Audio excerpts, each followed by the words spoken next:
números racionais.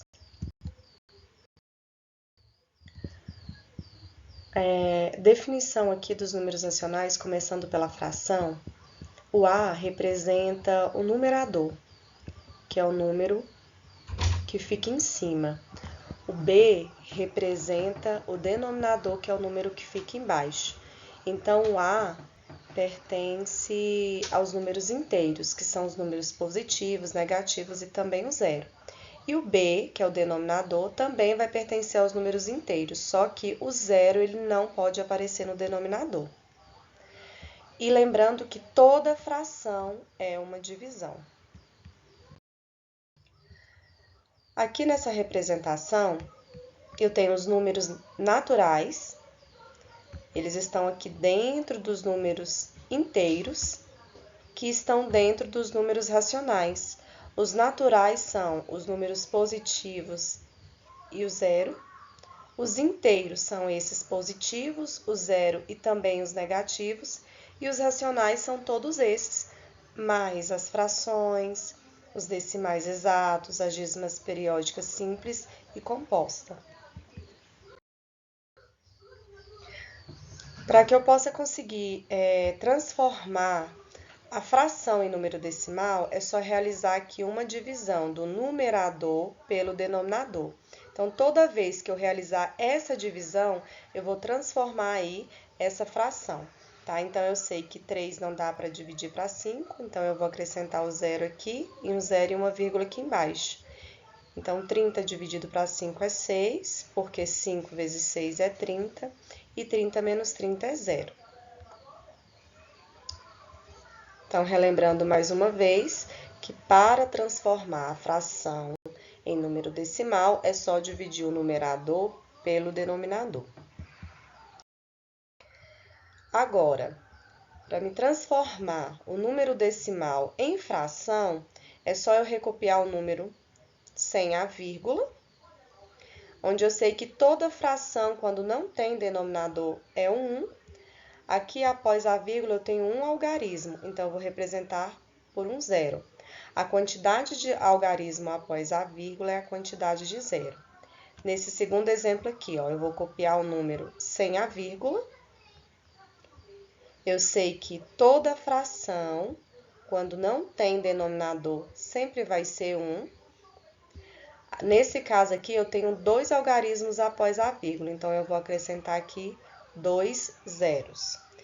Então, a quantidade de algarismo após a vírgula é a quantidade de zeros. Vou fazer mais esse exemplo aqui, ó. Vou copiar o número sem a vírgula, no caso é o 3, porque quando eu tirar a vírgula, o zero antes do número não vai interferir no resultado, né, no valor. Toda fração que não tem denominador sempre vai ser 1. Nesse caso, eu tenho 3 algarismos após a vírgula, então eu vou acrescentar 3 zeros. E aí, eu consigo transformar o meu número decimal em fração. Agora, esse caso aqui são chamados de dízimas periódicas simples. Dízima periódica simples é quando a conta é infinita e eu tenho o mesmo número se repetindo infinitamente. Esse primeiro exemplo é o 4. Então, eu vou trazer ele para o formato do traço, que é a redução, a simplificação desse número. Então, vai ficar 0,4. O traço vai ficar em cima do número que se repete, né? No caso, eu sei que é o 4 que está se repetindo. Agora, eu vou copiar o número sem a vírgula. Então, vai ficar 4 menos, tá?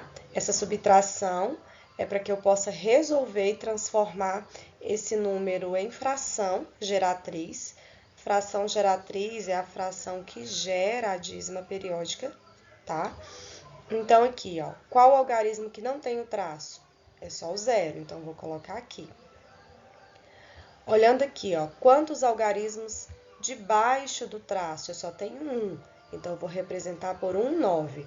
A quantidade de algarismos debaixo do traço é a quantidade de 9 que você vai representar. Então, 4 tira 0 é 4. E o denominador aqui, no caso, é 9.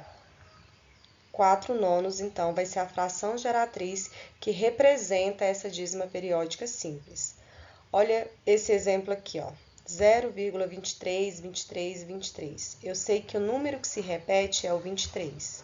Então, eu vou colocar ele aqui, ó, com o traço. O traço vai ficar em cima do 2 e o 3, que é o número que está se repetindo. Agora, eu vou copiar esse número sem a vírgula. Então, vai ficar 23 menos... Quem está fora do traço? Somente o zero. Então, 23 menos 0. Sobre... Quantos algarismos debaixo do traço? Eu tenho 2, então vão ser 2 noves. A quantidade de algarismo debaixo do traço é a quantidade de 9 que vai ser acrescentado no denominador. 23 tira 0 é 23. E o 99 aqui eu vou repetir. Então, essa vai ser a minha fração geratriz que representa a minha dízima periódica simples. Aqui eu trouxe 3 exemplos, tá? Eu vou resolver 2 aqui. Essa daqui é a representação da dízima periódica composta, que é quando eu tenho algarismos diferentes e os demais serão todos iguais infinitamente, tá? Então, nesse caso aqui eu tenho 5 que é diferente e o restante é 3, 3, 3 infinitamente. Então, eu vou trazer esse número no seu formato aqui com traço. Então, vai ficar 0,5. O 3 é o algarismo que se repete. Então, eu vou colocar ele aqui uma única vez e vou colocar o traço em cima dele. Agora, eu vou copiar esse número sem a vírgula. Então, vai ficar 53 menos... Quem está fora do traço é o 0 e o 5, ou seja, 5, né? 0,5 é 5.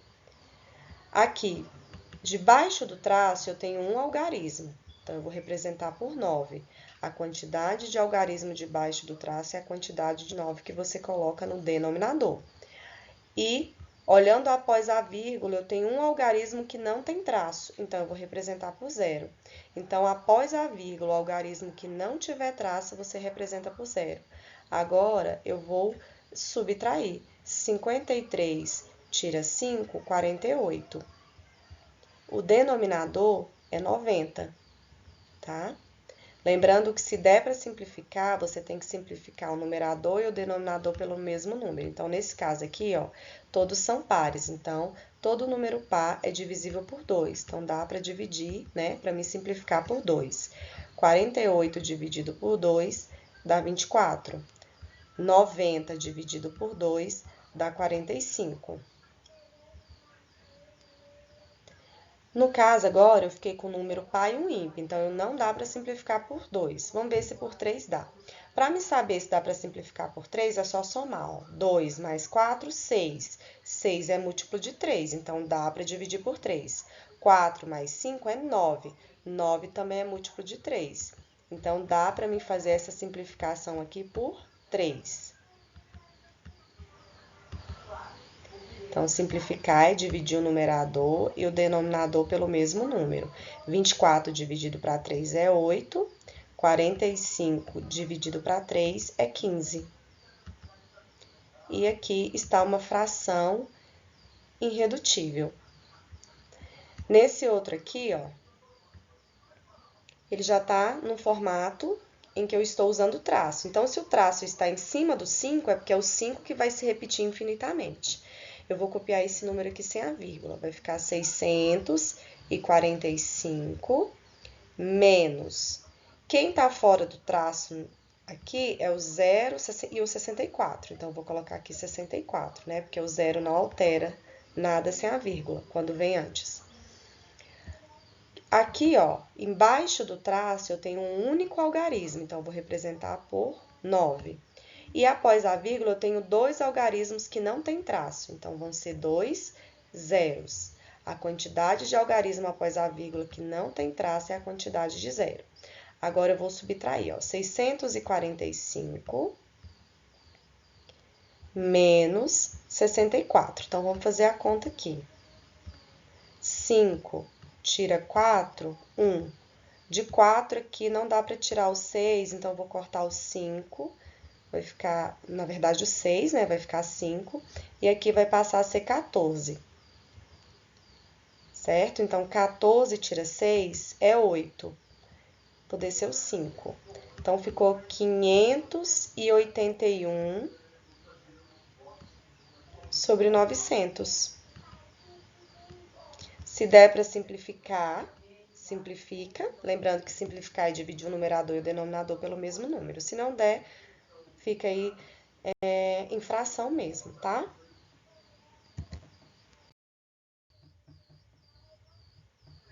Agora, operações com os números decimais. Quando se tratar de soma e de subtração, sempre a vírgula tem que ficar embaixo de vírgula. Primeiro exemplo, ó, 3 inteiros e 53 centésimos. Agora, eu vou colocar a vírgula aqui para me saber onde que vai ficar os demais números. Então, o 1 vai ficar aqui, o 2 vai ficar aqui, o 8 vai ficar aqui. Essas casas que não têm algarismo, eu posso acrescentar o zero, porque eu sei que o zero é o elemento neutro, né? Com ele, o meu resultado não vai ser alterado. E vou somar 3 mais 0, 3. 8 mais 5 dá 13, vai 1. 3 mais 1, 4 mais 1, 5. E 0 mais 2 é 2. Então, aqui, vírgula embaixo de vírgula, tá? Então, na adição e na subtração, a vírgula vai ter que ficar embaixo de vírgula.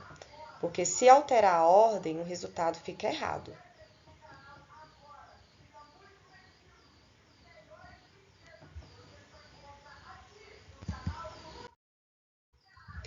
Agora, operações com os números decimais envolvendo multiplicação. Na hora que for realizar a multiplicação, vocês podem esquecer a vírgula. Então, no caso aqui, pode ficar 54 vezes 7. E a vírgula só vai ser acrescentada aí na resposta final. 7 vezes 4 é 28, vai 2. 7 vezes 5, 35, mais 2, 37. Tá? Olhando aqui, ó, eu só tinha um algarismo após a vírgula, então eu vou deixar um algarismo após a vírgula. 37 inteiros e 8 décimos. Tá? Nesse próximo exemplo, eu vou realizar a multiplicação normal e depois eu vou deixar 1, 2, 3 algarismos após a vírgula na resposta final. Agora, as operações com números decimais envolvendo divisão. Primeira coisa, gente, igualar as casas decimais. Então, vamos aqui, ó. 5 inteiros e 8 décimos, dividido por 2 décimos. Eu vou olhar sempre após a vírgula.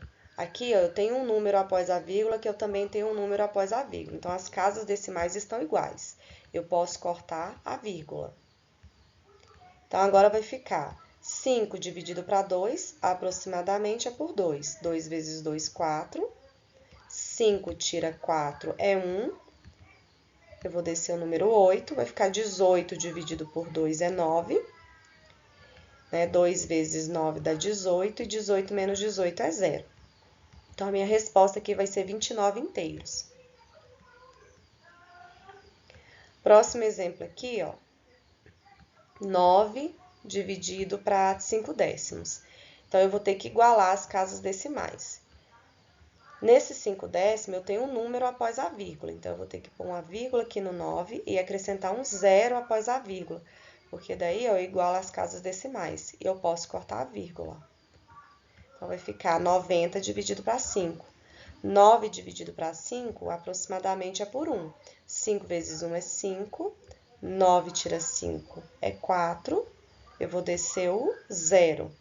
40 dividido para 5 é 8, porque 5 vezes 8 é 40, 40 menos 40 é 0. Então, a resposta aqui será 18 inteiros.